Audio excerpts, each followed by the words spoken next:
comenzamos con la clase de hoy en el nombre del Padre, del Hijo y del Espíritu Santo. Amén. Hemos estado detenidos en el primer libro de Reyes, en el capítulo 6. Hemos estado detenidos. ¿Por qué nos hemos detenido en el capítulo 6 de Reyes, del primer libro de Reyes? Porque en este capítulo se habla de la construcción del primer templo de Jerusalén, el templo de Salomón.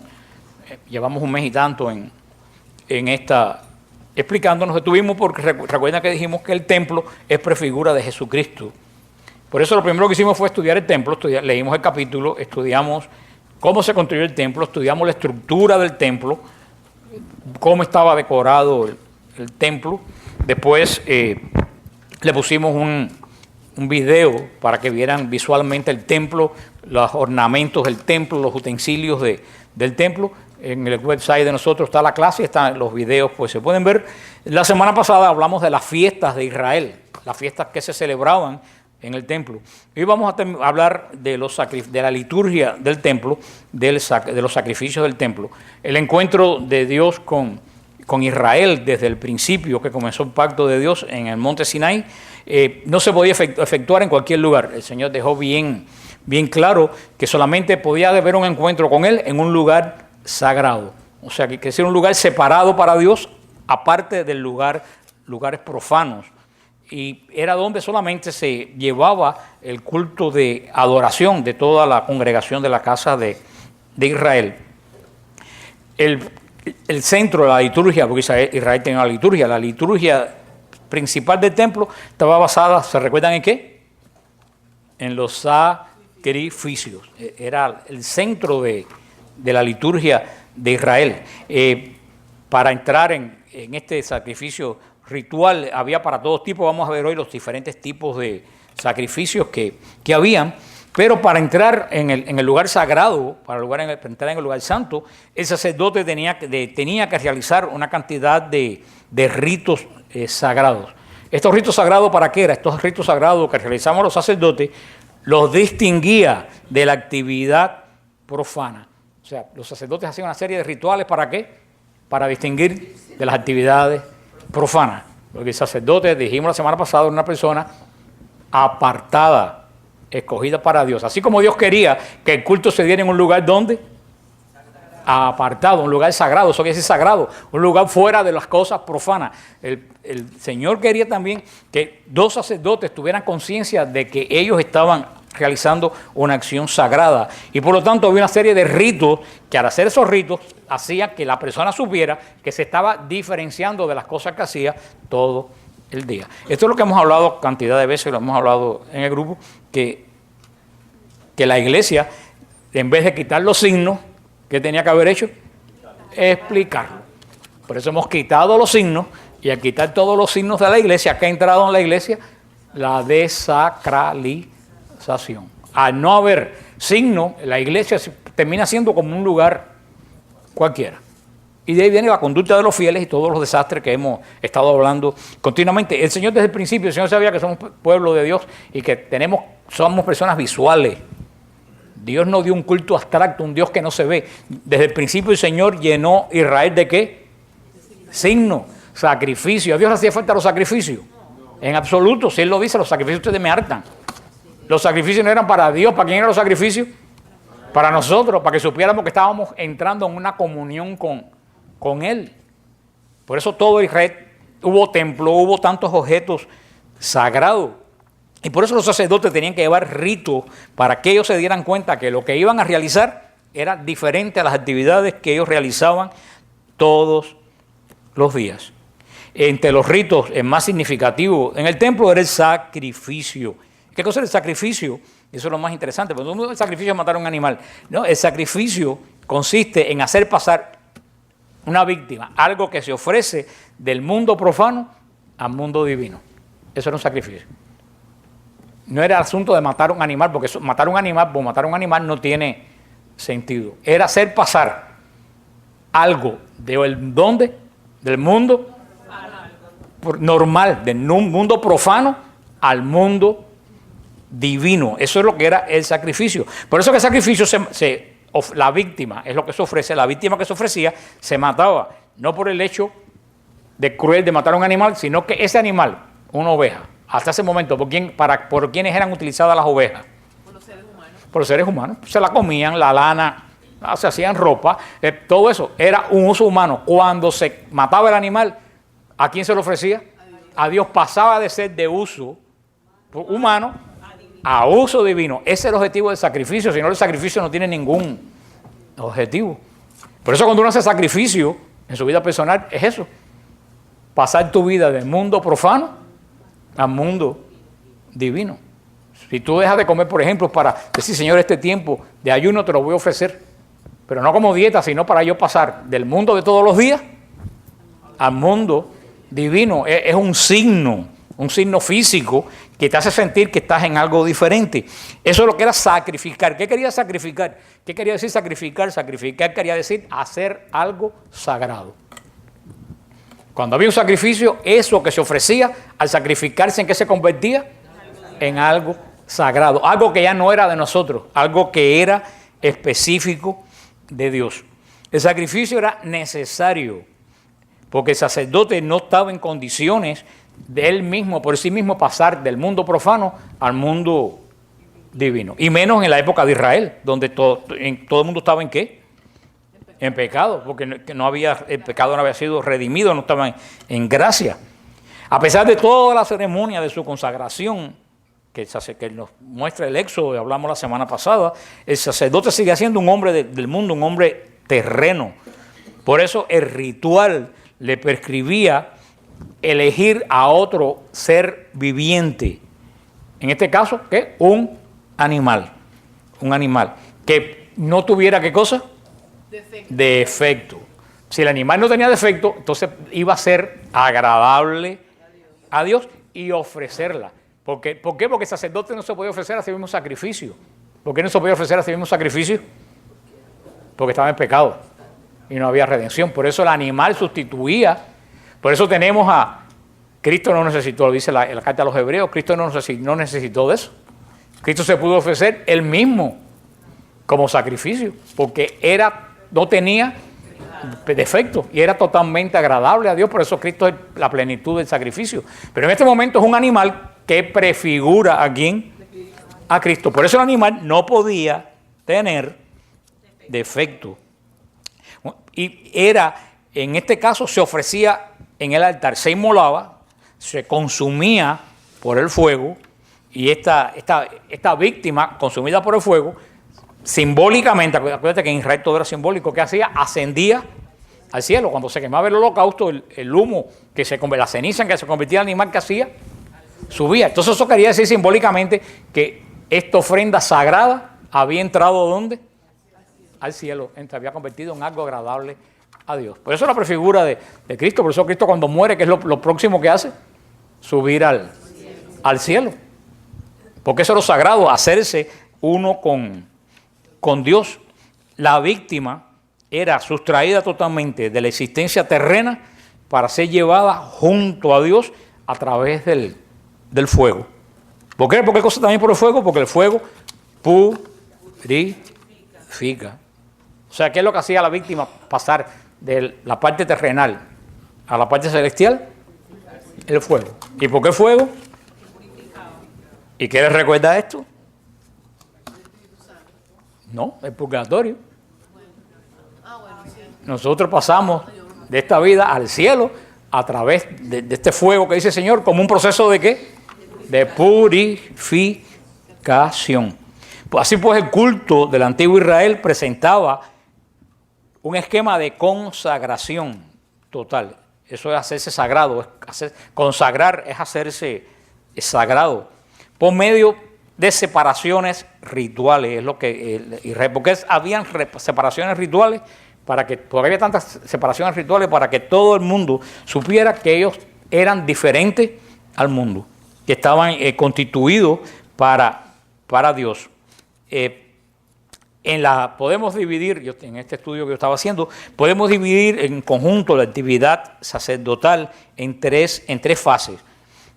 Una fase ascendente, una fase central y una fase descendente. ¿Cuál es la fase ascendente del sacerdocio en en Israel. La fase ascendente comprende todo un sistema de separación ritual. ¿Cuáles eran las reglas de separación ritual? Alimentos puros e impuros, la lepra, el contacto con la sangre. Eso eran los rituales de separación. ¿Por qué todo esto vuelvo a repetir para que no se... Todo esto de comer alimentos puros y impuros, ¿para qué cosa era? Para que el sacerdote se acordara que él era una persona totalmente diferente de los demás. Si todos los pueblos comían todo lo que le caía a mano, Israel sabía que había cosas que no podía comer. ¿Por qué? ¿Por capricho de Dios? No, eran signos para que ellos supieran que eran un pueblo diferente. ¿Qué palabra sigo yo repitiendo? Signo, signo, signo, signo, signo. ¿Y qué hemos hecho en la iglesia en los últimos tiempos? Quitar los signos. ¿Y cómo hemos terminado? Siendo igualitos que los demás. ¿Qué nos separa de los demás? Si somos exactamente igual, si no tenemos signos. Antes pasábamos por una iglesia y hacíamos la señal de la cruz, se olvidó. Antes nos poníamos escapulario. Los católicos no se ponen escapulario, se ponen escapulario los gangueros, la gente en la calle como adorno. Pero nosotros ya no nos ponemos. Poco a poco hemos dejado de ser católicos. Hemos eliminado los signos, las novenas, hemos perdido nuestra identidad. Por eso terminamos siendo, ¿qué nos diferencia de la gente de la calle? Que venimos a misa. Pero ¿qué hacemos cuando venimos a misa? ¿Qué traemos a la iglesia? El mundo que tenemos afuera lo traemos para acá. Y vuelvo a repetir, y parece una cantaleta, pero es cierto, es porque hemos quitado, y vuelvo a decir, nunca el Concilio Vaticano dio ninguna orden de que se quitaran los signos. Yo reto a cualquiera que me enseñe algo del concilio que diga que se quitaron los signos. El concilio no fue para eso ni dijo nada de eso. Todo eso vino después en toda esa etapa de modernismo que se desató después en la iglesia en los años 70 y 80. Eso no proviene del concilio en absoluto. En absoluto. Por eso, esta fase ascendente hacía que la persona, ¿qué cosa? Se separara. Los rituales, las abluciones, cuando tenían que entrar al templo, que tenían que hacer, lavarse las manos, purificarse. Cuando el sumo sacerdote tenía que ministrar, tenía que estar la noche entera sin dormir, no podía tener contacto. Cuando iban a ofrecer, no podían tener contacto con mujeres, ni aunque fuera la esposa. Eran rituales que decían, tú estás apartado. La fase central, el elemento decisivo de todo esto consiste en el encuentro del sacerdote con Dios y ofrecer el sacrificio agradable a Dios. Esa era la fase central. O sea, la fase ascendente era el sacerdote y poco a poco, ¿qué cosa? Purificándose, dejando de ser como los demás en forma de vestir, en forma de andar. ¿Se recuerdan que la guardia del templo? ¿Qué andaba en la mano que andaba la guardia? Con un garrote. ¿Y a quién le daba? A los sacerdotes, que inclusive caminaban sin... Debíamos poner esa guardia en la iglesia. Yo me brindaría voluntario como el primero que iba a andar con un garrote. Tengo varios candidatos en mi iglesia ya. Esa era la fase ascendente. Cuando entramos a la iglesia tenemos que tener en cuenta, estamos en un lugar sagrado, pero diferente. Y nosotros tenemos que tener una actitud diferente. El sacerdote tiene que ser diferente, porque si somos como los demás, entonces ¿para qué? La fase central, ¿cuál era? El sacrificio. El sacrificio, que era el encuentro con Dios. Para eso había ido, ¿qué cosa? Ascendiendo, para el encuentro con Dios, el sacrificio. El sacerdote entraba a la morada de Dios, donde no entraba todo el mundo. Por eso que el sacerdote tenía que tener más purificación, porque la gente se quedaban en el atrio. Los sacerdotes entraban al templo, ese privilegio no lo tenía nadie. Había pena de muerte para que entrara al templo. El sacerdote obtenía el perdón divino para él y para Israel. Y después de todo esto que hacía el sacerdote, la parte descendente, bendecía al pueblo con lo que él había obtenido delante de Dios. ¿Se acuerda la bendición sacerdotal? Que le dije que es muy curiosa. ¿Qué es lo que hay en el medio? Un triángulo. Y los dedos que están sueltos, ¿cuántos son? 3. O sea, ascendente, el sacerdote se preparaba. Central, el encuentro que tenía con Dios ofreciendo el sacrificio. Descendente, las bendiciones que volcaba al pueblo de Dios. Ese era el esquema de Israel, que era prefigura y que nuestra iglesia debería haber sido o debe ser realidad. Otra de las funciones principales del sacerdocio, del sacerdote en Israel, era la mediación. Estas tres cosas que hemos hablado antes nos manifiesta la función mediadora del sacerdote. El sacerdote lleva a Dios la ofrenda y las oraciones del pueblo. Y después que le lleva al pueblo, la respuesta de Dios. La respuesta de Dios. Y no solo la respuesta de Dios, las gracias que Dios concede. Y yo estaba en el programa que preparamos para Radio Paz y para Radio Católica Mundial, estamos hablando del orden sacerdotal. Y la iglesia dice, hablando del orden sacerdotal, y se me quedó grabada esa palabra, que el sacerdote no es el delegado de la comunidad. El sacerdote es el que representa a la iglesia y ministra en Cristo en la comunidad. ¿Y qué es lo que haría Cristo si estuviera aquí? ¿Qué es lo que repartiría Cristo si está aquí? Gracias y favores. Pero para poder repartir las gracias y favores hay que seguir primero, ¿qué cosa? La purificación. Una ascensión. ¿Qué cosa? Una separación. Y después una presencia frente a Dios para después poder dar las bendiciones. Si tú no has hecho eso, ¿qué tú le vas a dar al pueblo si no has hecho nada de eso? Absolutamente nada. El sacerdote no solo llevaba la respuesta de Dios al pueblo, sino las gracias, que en ese momento no había gracias, las gracias, los favores de Dios. El sacerdote en Israel aseguraba las buenas relaciones entre el pueblo y Dios. Esos eran los esquemas más o menos sacerdotales.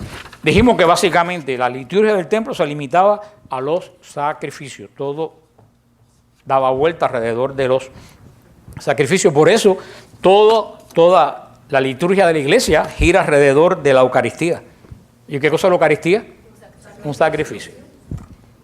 Toda la liturgia de Israel giraba del sacrificio. Y toda la gracia de la iglesia, la administración de la iglesia, sale de la Eucaristía, porque ¿dónde se instituye el orden sacerdotal? En una Eucaristía se instituye el orden sacerdotal. O sea, los sacerdotes vienen a ser sacerdotes, reciben la orden en el medio de la Eucaristía. Luego, entonces podemos decir que todos los demás sacramentos, ¿de dónde surgen? De la Eucaristía. Porque si el sacerdote no recibe la orden en la Eucaristía, no pudiera ministrar los demás sacramentos. Por eso el Santo Padre Juan Pablo II, en la carta a los sacerdotes, en el año 2000, dijo que el sacerdote tenía que vivir en y por la Eucaristía. En y por, metido en la Eucaristía y por la Eucaristía. Porque todos los sacramentos, todo el misterio de la iglesia gira alrededor de la Eucaristía, que es un sacrificio. Como en Israel todo el ritual giraba alrededor de ¿qué? De los sacrificios. ¿Se recuerdan que hablamos la semana pasada que habían dos sacrificios? Estaban los sacrificios del Corbán. ¿Se recuerdan? Los sacrificios del Corbán eran hacia la gente. Y el sacrificio del Olán, que era hacia Dios. Eran dos tipos de sacrificio.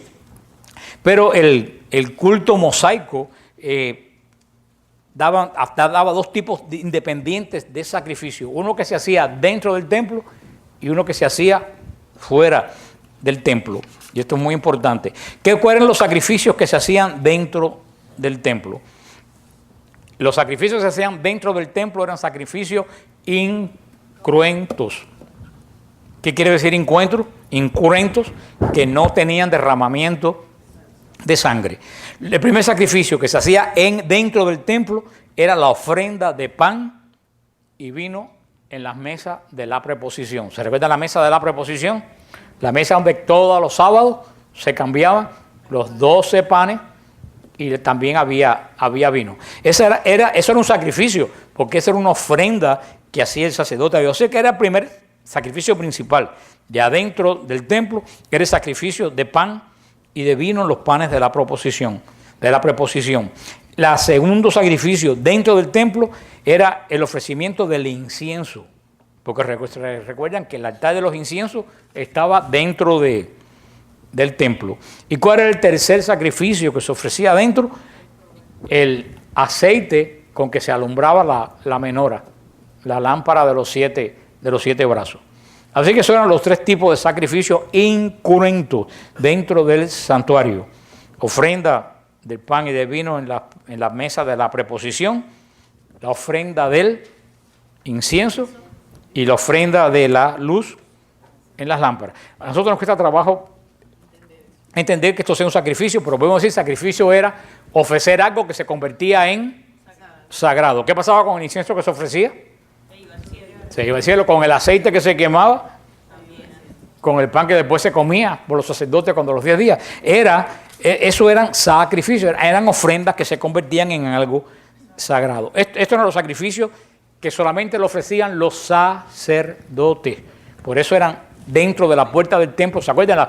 En el video que vimos, en la primera sección delante del velo del templo, ahí entraban solamente los sacerdotes. Los levitas no entraban, los sacerdotes eran los que ministraban. Y los turnos de mediación sacerdotal eran 24 turnos de sacerdotes, los que habían en Israel. Estos 24 turnos se iban. Por eso que cuando miran al cielo, ¿qué es lo que ve Juan delante de Dios? 24 ancianos que están adorando. Estos 24 ancianos que están adorando representan ¿qué cosa? Los 24 turnos sacerdotales que adoraban en el templo. Por eso el Apocalipsis es un libro que si tú no entiendes bien Israel, tú no entiendes el Apocalipsis, porque el que escribió el Apocalipsis, Juan, tenía una conciencia tremenda del culto del templo, porque él lo que hace es explicar cómo el culto del templo pasó de la tierra. ¿Cuántos turnos había de adoración en la tierra? 24. Cuando él mira arriba, ¿cuántos turnos de adoración ve arriba? 24. ¿No ve cómo es?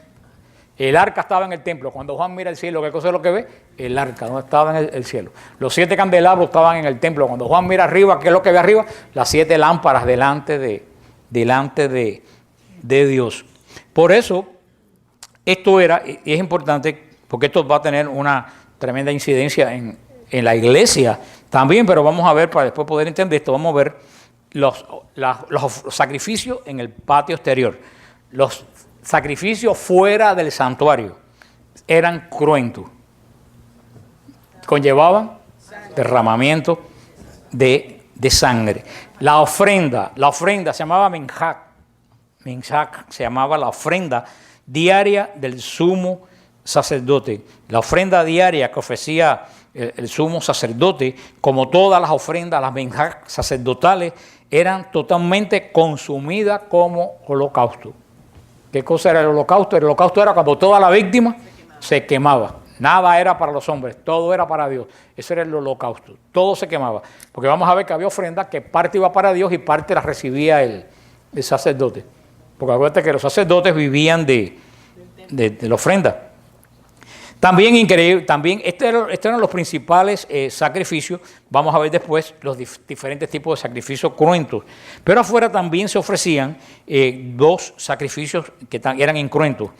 El primer que se ofrecía era el pan de los primeros frutos en el día después de la Pascua. Que no era pan en sí, era trigo. Se recuerdan que el día después de la Pascua, el sacerdote mecía las primeras gavillas de trigo que se habían recogido en Galilea en la presencia de Dios. Era la fiesta de Bicurín. Eso se hacía, porque eso también era un sacrificio, ofrenda incruenta. Ese sacrificio incruento se hacía en la puerta del santuario, sin entrar al santuario. Y que otro también se ofrecía afuera del santuario incruento, el pan de los primeros frutos de Pentecostés. Hablamos la semana pasada que el día de Pentecostés se presentaba un pan con levadura, si se recuerdan. El pan de la Pascua era ¿cómo? Sin levadura. El pan de Pentecostés era. ¿Por qué? ¿Qué es lo que hace la levadura en la masa? Crecer. Y ahí en Pentecostés es cuando creció la iglesia. Por eso el pan de Pentecostés tenía levadura. Esos eran los 2 sacrificios cruentos también que se hacían afuera del templo. Una porción de los sacrificios incruentos, esto es importante, una porción de los sacrificios incruentos siempre era quemada como memorial para Dios. Y la otra parte era para el sacerdote. O sea que estos sacrificios incruentos, una parte se quemaba. ¿Cómo se llamaba el sacrificio que se quemaba? Holocausto. No, ahora hablando de los sacrificios incruentos, los que se quemaban, yo le dije que se llamaba sacrificio memorial. memorial. Memorial, que en hebreo tenía el nombre de Ascará, sacrificio de Ascará. Era el sacrificio incruento que se hacía, donde una parte la consumía ¿quién? El sacerdote, y la otra parte se quemaba para Dios. El Ascará era un sacrificio memorial, memorial. Y en griego eso se dice anánesis. ¿Por qué es importante esta palabra? Porque cuando Cristo dice en la última cena, hagan esto como memorial mío, Cristo no está diciendo que hagan eso para que se recuerden de Él. Cristo está diciendo que hagan la Eucaristía como un sacrificio memorial, donde el sacerdote come una parte y la otra parte se consume a Dios. Por eso que los protestantes no entienden cuando Cristo dice, haced esto en conmemoración mía, que está mal traducido conmemoración, que la palabra específica, hagan esto como memorial mío. La gente piensa que es como un recuerdo, pero la palabra memorial no quiere decir recuerdo. Son dos cosas totalmente diferentes. Nadie habla y dice, yo tuve memorial tuyo. Uno usa esa forma de hablar. O sea, memorial no quiere decir recuerdo. Memorial, ¿con qué palabra está escrito en el Evangelio en griego? Anánesis. Cristo dijo, hagan esto como anánesis mía. Y anánesis, ¿como qué se traduce en hebreo? Ascará. ¿Y qué cosa es ascará? Un sacrificio. Por eso Cristo lo dice, esto de la Eucaristía, háganlo como un sacrificio incruento. ¿Y qué cosa es la Eucaristía? Un sacrificio incruento, donde no se derrama sangre, porque la sangre Cristo la derramó una sola. ¿Ves? Pero porque sea incruento no quiere decir que no sea sacrificio. Porque inclusive en la Eucaristía hay transformación. ¿Dónde está la transformación en la Eucaristía? De pan y vino en cuerpo y sangre de Cristo. Hay transformación. Como el animal que se quemaba para Dios, el pan se transforma para Dios en el cuerpo de Cristo. Fíjate que todo va exactamente igual que en el Antiguo Testamento. Por eso que el católico que no entiende el Antiguo Testamento nunca va a poder entender el Nuevo. Por eso es importante que tengamos noción que estos sacrificios de encuentro, una parte era memorial, una parte era ascará, parte que se quemaba para que Dios tuviera presencia de que nosotros estamos aquí, tenemos un pacto con Él. Por eso es que Levítico 2:9 y Levítico 5:12 habla de este sacramento memorial. Por eso cuando le digan que Cristo dijo que hagan esto en recuerdo de Él, ya ustedes saben que Cristo nunca dijo que hicieran eso en recuerdo de Él. Que Cristo dijo que hicieran esto como un sacrificio incruento, ascará. Ahora los sacrificios cruentos. El ritual del sacrificio cruento tenía una importancia tremenda cuando se estudia el fondo del sacrificio judío. En el sacrificio cruento había 5 acciones que era común a todos los sacrificios cruentos. Primero, acercar la víctima. Era el primer paso, acercar la víctima. Segundo, imposición de las manos. Tercero, la muerte de la víctima. Cuarto, rociar la sangre. Y quinto, quemarlo. ¿Qué cosa quiere decir quemarlo? ¿Qué? Que subiera. Les voy a repetir estos 5 pasos de los sacrificios importantes porque esto aplica al sacrificio de Cristo. Primero, la acercación. Traer la víctima cerca del altar. Segundo, la imposición de manos. Tercero, la muerte. Cuarto, rociar la sangre, que es lo que hacía pura a la persona que ofrecía el sacrificio. Y quinto, la quemazón, que era cuando era ofrecido a Dios. Con los sacrificios, que era lo primero, llevar la víctima ante el altar, en el patio exterior del templo. ¿Se acuerdan que el altar no era un altar como los que nosotros conocemos? Vieron cuando lo pusimos en el video. El altar era una plataforma la mitad del tamaño de esto aquí, y que estaba alto. O sea, lo primero era llevar la víctima ante del altar en el patio. O sea, eso se llamaba llevar la víctima ante el Señor. Eso se llamaba, era acercar. Al lado norte del altar al lado norte del altar, se hacía la imposición de manos sobre la cabeza de la víctima, por donde el oferente, el que ofrecía, transfería a la víctima todas sus intenciones personales. O sea, se acercaba la víctima al altar, se ofrecía, se llevaba a la parte norte, se imponía y ahí transfería tus intenciones. Perdón de los pecados, perdón de una ofensa cometida, adoración. La intención que tú trajeras, la imponías la mano sobre la cabeza de agradecimiento, redención por algo. La ceremonia de la imposición de las manos, cuando el sacrificio era ofrecido por toda la comunidad, la llevaba a cabo los ancianos como representantes de la comunidad. Porque había sacrificios, hablamos la semana pasada, había sacrificios personales, había sacrificios por toda la comunidad. Esta ceremonia se suprimía cuando eran primeros frutos, diezmos, o el cordero pascual, cuando eran de fiestas específicas, se suprimía. Y también en el caso que el sacrificio se ofreciera a petición de los no creyentes. O sea que el no creyente, o se pedía un sacrificio por alguien que no era creyente, se suprimía esta parte de imponer las manos. Fíjate qué interesante, y esto es muy importante, a la ceremonia de la imposición de manos, generalmente cuando era pidiendo perdón por los pecados, precedía la confesión de los pecados. Cuando uno pedía un sacrificio pidiendo por sus pecados, la persona que lo ofrecía ponía las manos en la cabeza del animal y confesaba en voz alta su pecado. Eso lo pueden ver en Levítico 16, 21, en Levítico 5, 5 y en Números 5, 6. Y según la lex rabbin, la ley rabínica, la confesión debía ser verbal, no podía ser mental. O sea, ¿ustedes sabían que en Israel la gente se confesaba? Pues se enteraron ahora. Los judíos, y yo el otro día lo puse en Facebook, los judíos no solo se confesaban, se confiesan.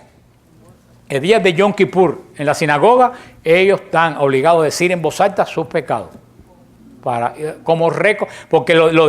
un web judío que yo leí lo decía, el que no reconoce en voz alta su pecado, los esconde y los evita. O sea, decir en voz alta el pecado, decía este web judío, se puede aplicar muy bien a los católicos, decir los pecados en voz alta es reconocimiento de que tú lo hiciste. Mira tú qué interesante. Tercer acto, la muerte de la víctima, que usualmente se hacía con un corte profundo en el cuello y debía ser realizado personalmente también delante del oferente, y usualmente lo hacía el que lo ofrecía. El sacerdote solamente sacrificaba a la víctima en el caso que fueran palomas. Eso lo dice Levítico 1:15. Sin embargo, en tiempos después del Levítico, la muerte de la víctima, el arrancarle después la piel a la víctima, desmembrar a la víctima y todo eso se convirtió en tarea de los levitas. Porque después los animales, si eran sacrificios que había que comerse el animal, habían que volverlo kosher y había que quitarle todas las cosas. Pues eso lo hacían los que ofrecían el sacrificio. La verdadera función sacrificial del sacerdote empezaba en el cuarto acto, en el acto que viene ahora. ¿Cuál es el acto que viene ahora? No, el rociamiento de la sangre. Hasta ahí el oferente era el que preparaba a la víctima. Ahora, con el rociamiento de la sangre es cuando entraba verdaderamente la función sacerdotal. La ley especificaba en Levítico 1:5, en Levítico 3:2, en Segunda de Crónicas 29:23, que el acto de regar la sangre era exclusiva del sacerdote. Si eso lo hacía un seglar, aunque fuera un levita, era inválido el sacrificio. Regar la sangre, la oblación de la sangre sobre el altar a mano del sacerdote, constituía la esencia del sacrificio cruento. Esto era el centro del sacrificio, no era tanto matar al animal como regar la sangre, porque los judíos pensaban que en la sangre estaba la vida. Y muchas veces nosotros pensamos que el acto central del sacrificio era la muerte del animal, pero lo hemos hablado cuando hablamos de Yom Kippur. Para nada era el acto central. El acto central era la sangre. Y eso nos vuelve a apuntar a la redención. La tradición judía expresa que la función de rociar la sangre sobre el altar es la raíz y principio del sacrificio. O sea, que el sacrificio no empezaba en la muerte del animal, el sacrificio empezaba con la rociada de la sangre. Y dice Levítico 17:10, sea que un hombre de la casa de Israel o algún extranjero residente en ella bebiese sangre, yo pondré mi rostro contra su alma y lo cortaré de entre su pueblo, porque la vida de la carne está en la sangre. Y yo se le he dado a ustedes por expiación. En Israel la sangre era signo ¿de qué? De expiación. Y si ven todo esto sigue apuntando ¿a quién? A Cristo. Todo esto es por figura de Cristo. Aquí está bien claro que la sangre era un medio propiciatorio. Y la propiciación queda vinculada entre la víctima y la ofrenda encima del altar. De aquí nace la ley estricta para Israel que nadie podía beber sangre. Porque la sangre no podía tener más ningún uso que la de la propiciación. Y si todo el mundo bebía sangre, un acto sagrado, ¿en qué se convertía? En un acto común. Por eso, ese era el acto central. La prohibición de beber sangre no tenía otro sentido más que eso, que era la sangre, como era el signo central del sacrificio, no se podía usar para absolutamente nada más. Eso no tiene que ver nada con las transfusiones de sangre, porque era beber sangre. Y las transfusiones no se bebe. Las transfusiones no pueden estar prohibidas en la Biblia por una cosa de sentido común, porque las transfusiones se inventaron en el siglo XIX y el Levítico lo prohibió 4.000 años antes.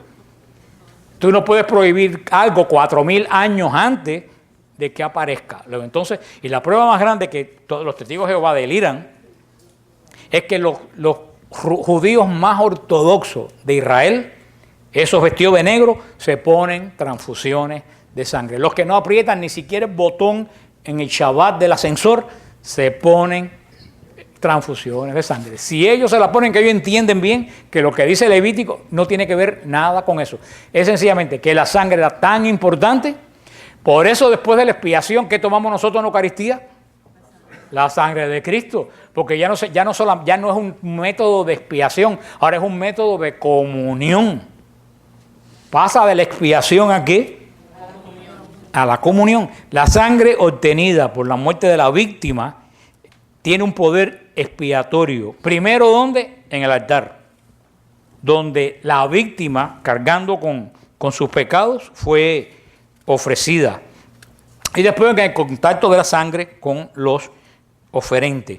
La palabra técnica usada para significar la reconciliación y la remisión del pecado es kiper, en hebreo. Kiper quiere decir expiar, pero kiper quiere decir cubrir. Quiere decir kiper. El verbo kiper originalmente quiere decir cubrir. Después se usó como expiar. ¿Por qué? Porque la víctima cubría al que estaba ofreciendo la víctima. Y la sangre de la víctima cubría al que estaba ofreciendo la víctima. Por eso, ¿cómo se llamaba el día de expiación? Yom Kippur, viene de Kippar, día de la expiación. El quinto y último acto era quemar la víctima. Había diferentes formas de quemar, según que se quemase toda la víctima, que era como dijimos que se llamaba, holocausto, o solo algunas partes.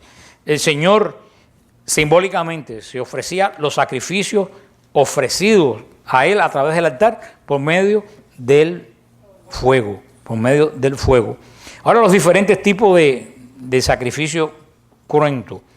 La ofrenda que era consumida por el fuego tiene primer lugar entre todos los tipos de sacrificio cruento. Dijimos se llamaba olán, sacrificio que sube, sacrificio en ascenso, el holocausto. en la versión de la Septuaginta se le llama holocaustoma en griego. Se llama así porque toda la víctima era consumida, a excepción del músculo de la cadera, que no lo quemaban por aquello. ¿Se acuerdan que Jacob, el ángel, le tocó el músculo ese? Por eso que ese músculo no se quemaba. Se llamaba esta expiación. Muchas veces, aunque se relegó un poco, principalmente era para expresar, y ese era el origen del sacrificio, la total sumisión del hombre a Dios. El hombre estaba tan ofrendado a Dios que quemaba todo lo que ofrendaba. ¿Para qué decir? De esto nadie va a tener parte. Esto que yo estoy ofreciendo solamente es de Dios, la destrucción total de la víctima. El holocausto era el sacrificio más antiguo y era el más frecuente desde los tiempos del Génesis, de Jacob y de los patriarcas. Era el sacrificio perenne, era el sacrificio que siempre había que hacerlo. Los sacrificios que ofrecían la gente por los pecados se hacían si había qué cosa, oferente. Pero el holocausto había que hacerlo sí o sí 2 veces al día, en la mañana y en la tarde. El holocausto era el sacrificio de adoración por excelencia. Era el gran sacrificio de... Los demás eran por los pecados. Por esto el holocausto era de adoración. ¿Por qué? Porque toda la víctima era ofrecida a Dios. Volvemos referencia ¿a qué? A la Eucaristía. En la Eucaristía toda la víctima, a Cristo, ¿a quién es ofrecido? A Dios. Es el sacrificio por excelencia de adoración. La idea, este es el sacrificio dolán. El sacrificio dolán era específicamente ¿qué cosa?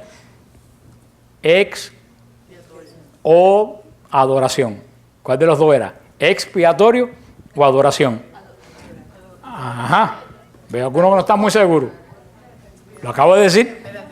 El sacrificio de dolán, el sacrificio de holocausto era de adoración. Punto. Como lo que vamos a hacer nosotros la semana que viene. Nosotros solamente vamos a tener la semana que viene, ¿qué cosa? Adoración. Nada más. Que no venga nadie diciendo, me duele esto, me duele aquello. Nosotros nos vamos a... Cuando hay adoración no se ora por nada más. Cuando hay adoración es totalmente a Dios. Por eso hoy en día la gente no quiere adorar. Porque la gente lo que quiere es que le den.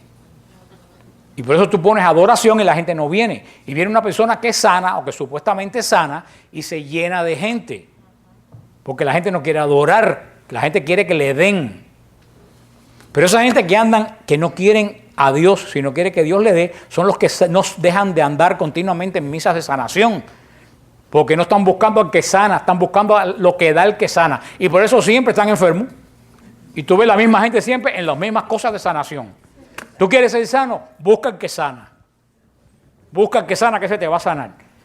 Pero si andas atrás de Dios por lo que te da, mi hermano, nunca vas a estar completamente sano.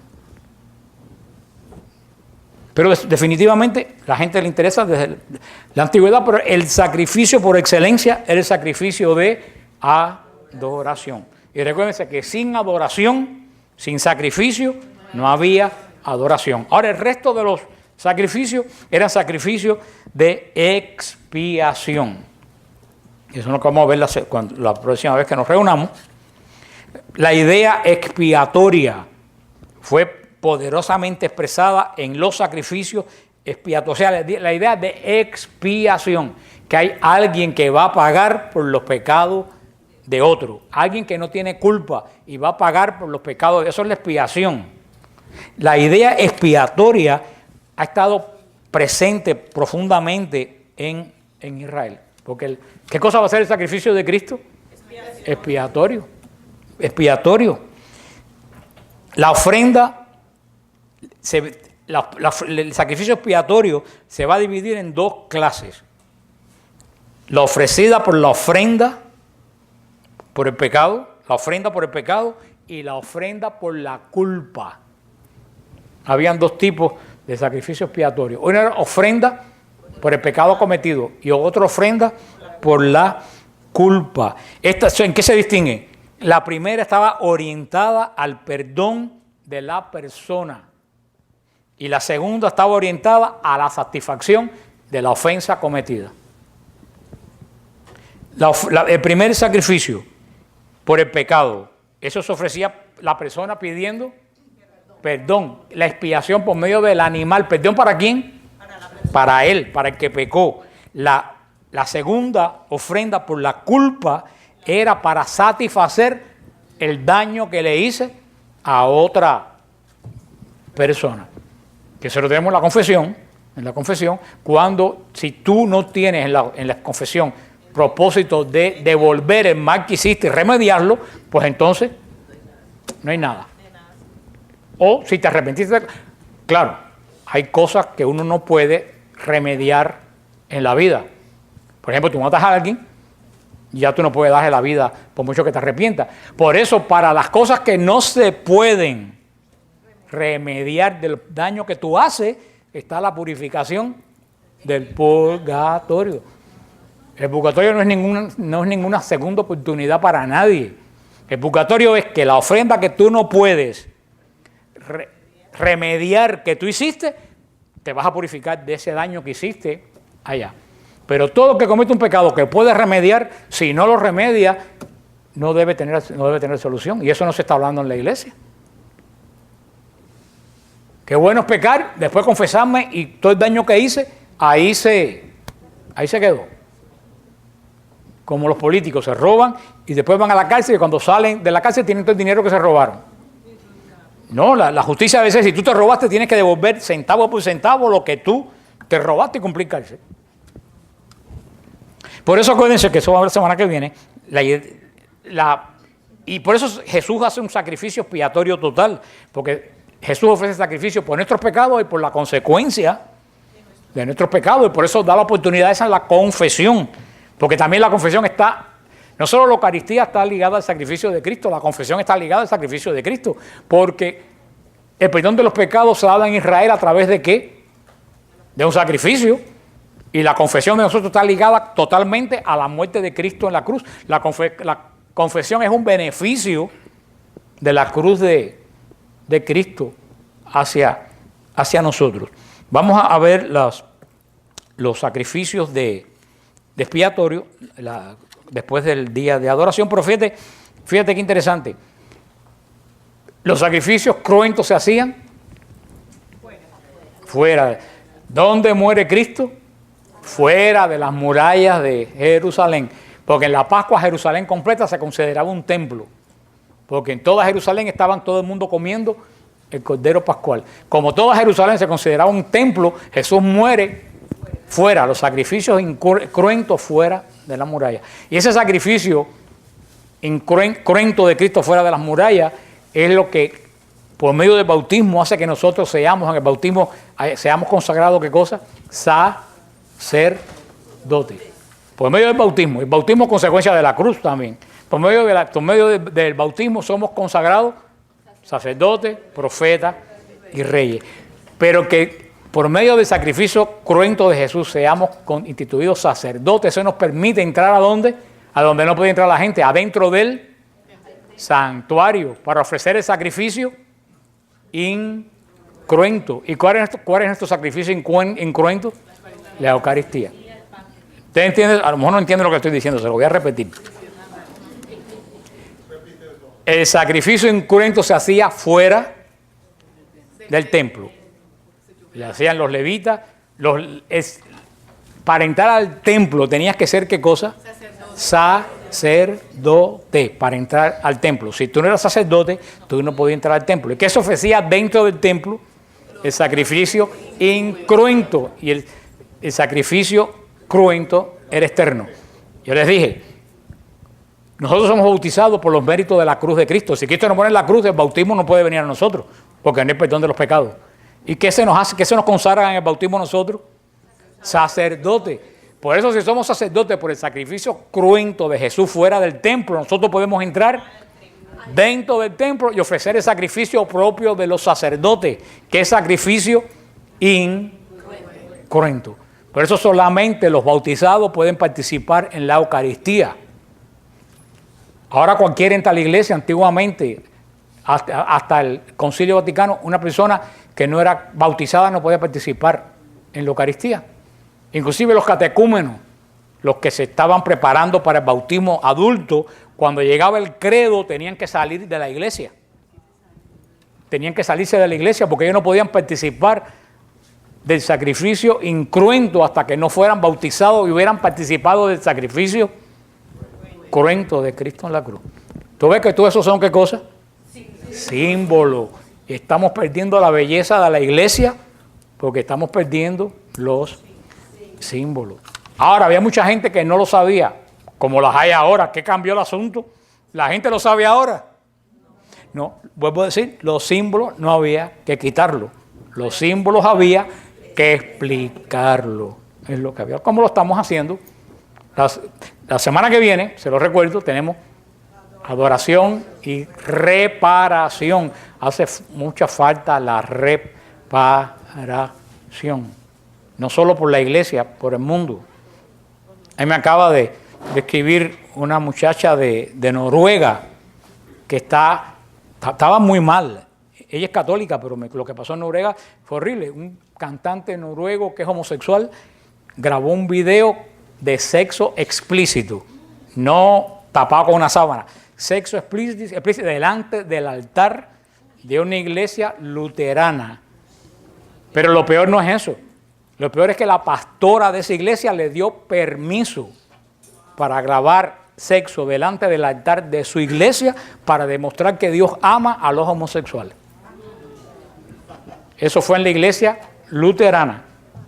Vamos a orar porque eso no llegue a la de nosotros, pero yo no sé qué cosa decirle. Y lo mejor del caso es que me dice, yo estoy aterrorizado, yo vivo aquí, tengo mis hijos aquí.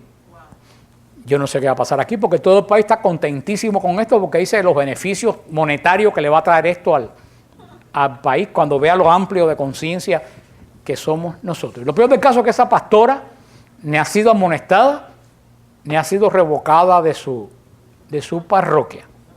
Dime tú si no hay necesidad de reparar. Y me escribo tu hermano, que fue el que nos donó todos estos tapices tan hermosos, si no está viendo los saludos, que en su diócesis hubo un sacerdote jesuita que dio un retiro a la comunidad y dijo que la iglesia ha sido entregada a la Virgen María, así que todas las mujeres podían ser ordenadas sacerdotes. Un total disparate porque la iglesia no ha sido entregada a la Virgen, la iglesia ha sido entregada a los apóstoles. Y habló de la boda gay, que hay que aprobar la boda gay, invitado por la diócesis para los ministros laicos.